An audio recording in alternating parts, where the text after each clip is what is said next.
369 Cab. Cab your way every day, safe, reliable and on time. Online booking services available. ಬೇಸಿಗೆ ಅಂಗವಾಗಿ ಕಲ್ಯಾಣ ಕರ್ನಾಟಕದ ಎಲ್ಲಾ ಜಿಲ್ಲೆಗಳಲ್ಲಿ ಬಿಸಿಲಿನ ತಾಪಮಾನ 41 ಡಿಗ್ರಿಗಿಂತ ಹೆಚ್ಚಾಗುತ್ತಿದ್ದು, ಬಿಸಿಲಿನ ಝಳಕ್ಕೆ ಪ್ರಾಣಿ ಪಕ್ಷಿಗಳು ನೀರಿಗಾಗಿ ಪರದಾಡುವ ಸ್ಥಿತಿ ಎದುರಾಗಿದೆ. ಮನುಷ್ಯನ ಬುದ್ಧಿಶಕ್ತಿಯಿಂದ ಪ್ರಾಣಿ ಪಕ್ಷಿಗಳು ಉಳಿಯುವಂತಾಗಲಿ ಮತ್ತು ಮುಂದಿನ ಪೀಳಿಗೆಗೆ ಪಕ್ಷಿ ಸಂಕುಲ ಉಳಿಸಲು ಏಪ್ರಿಲ್ ಕೂಲ್ ಆಚರಿಸಲಾಗುತ್ತದೆ. ಇದಕ್ಕೆ ಜಿಲ್ಲೆಯ ಪರಿಸರ ಪ್ರೇಮಿಗಳು ಕೈಜೋಡಿಸಬೇಕು ಎಂದು ಪರಿಸರ ರಾಜ್ಯ ಪ್ರಶಸ್ತಿ ಪುರಸ್ಕೃತ ವನಸಿರಿ ಫೌಂಡೇಶನ್ ಅಧ್ಯಕ್ಷ ಅಮರೇಗೌಡ ಮಲ್ಲಾಪುರ ಮನವಿ ಮಾಡಿದರು.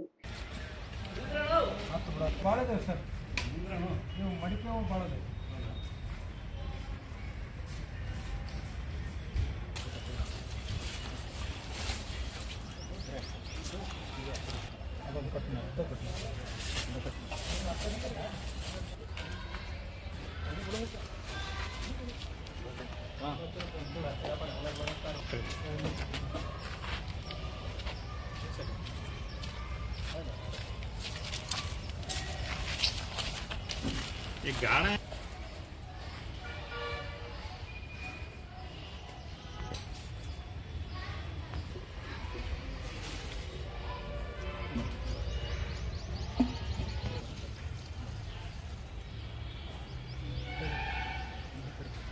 ಕಟ್ ಏಪ್ರಿಲ್ ಫೂಲ್ ಬದಲು ಏಪ್ರಿಲ್ ಕೂಲ್ ಅಂತೇಳಿ ಈ ಒಂದು ಬೇಸಿಗೆ ಕಾಲದಲ್ಲಿ ಪ್ರಾಣಿ ಪಕ್ಷಿಗಳಿಗೆ ಗುಟುಕು ನೀರು ಅಂತೇಳಿ ನಮ್ಮ ವನಶ್ರೀ ಫೌಂಡೇಶನ್ ವತಿಯಿಂದ ಸುಮಾರು 7-8 ವರ್ಷದಿಂದ ಪ್ರತಿ ಏಪ್ರಿಲ್ 1 ಬಂತಂದ್ರೆ ಏಪ್ರಿಲ್ ಕೂಲ್ ದಿನಾಚರಣೆ ಆಚರಣೆ ಮಾಡ್ತಾ ಇದ್ವಿ.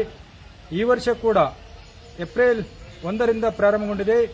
ಈಗ ಸುಮಾರು ಇವು ಮಣ್ಣಿನ ಮಡಿಕೆಗಳನ್ನು 5,000 ಮಣ್ಣಿನ ಮಡಿಕೆ ಮಾಡಿ ನಮ್ಮ ಕಲ್ಯಾಣ ಕರ್ನಾಟಕದಂತ ಅತಿ ಹೆಚ್ಚು ಪ್ರೀತಿ ಇರುವಂತಹ ಪರಿಸರದ ಮೇಲೆ ಮತ್ತು ಪ್ರಾಣಿ ಪಕ್ಷಿ ಮೇಲೆ ಯಾರು ಅತಿ ಹೆಚ್ಚು ಕಾಳಜಿ ಇರುತ್ತೆ ಅಂತವರಿಗೆ ಈ ಮಡಿಕೆಗಳನ್ನು ಕಳಿಸಿ ಪ್ರಾಣಿ ಪಕ್ಷಿಗಳ ಜೀವ ಉಳಿಸುವ ಒಂದು ಕಾರ್ಯವನ್ನು ನಮ್ಮ ವನಶ್ರೀ ಫೌಂಡೇಶನ್ ವತಿಯಿಂದ ದಿನನಿತ್ಯ ಮಾಡ್ತಾ ಬರುತ್ತದೆ.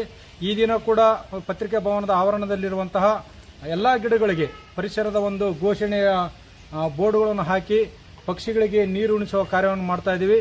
ಇದು ದಿನನಿತ್ಯ ಕೇವಲ ಬರೀ ಪ್ರಾಣಿ ಪಕ್ಷಿಗಳೆಲ್ಲ ವನಶ್ರೀ ಫೌಂಡೇಶನ್ 365 ದಿನ ಕೂಡ ಪರಿಸರದ ರಕ್ಷಣೆಗೆ ಮತ್ತು ಗಿಡಮರಗಳ ಜಾಗೃತಿ ಕಾರ್ಯಕ್ರಮ ಮತ್ತು ಪ್ರಾಣಿ ಪಕ್ಷಿಗಳ ಒಂದು ಗುಟುಕು ನೀರು ಇಡುವ ಒಂದು ಕಾರ್ಯ ಮಾಡ್ತಾ ಇದೆ.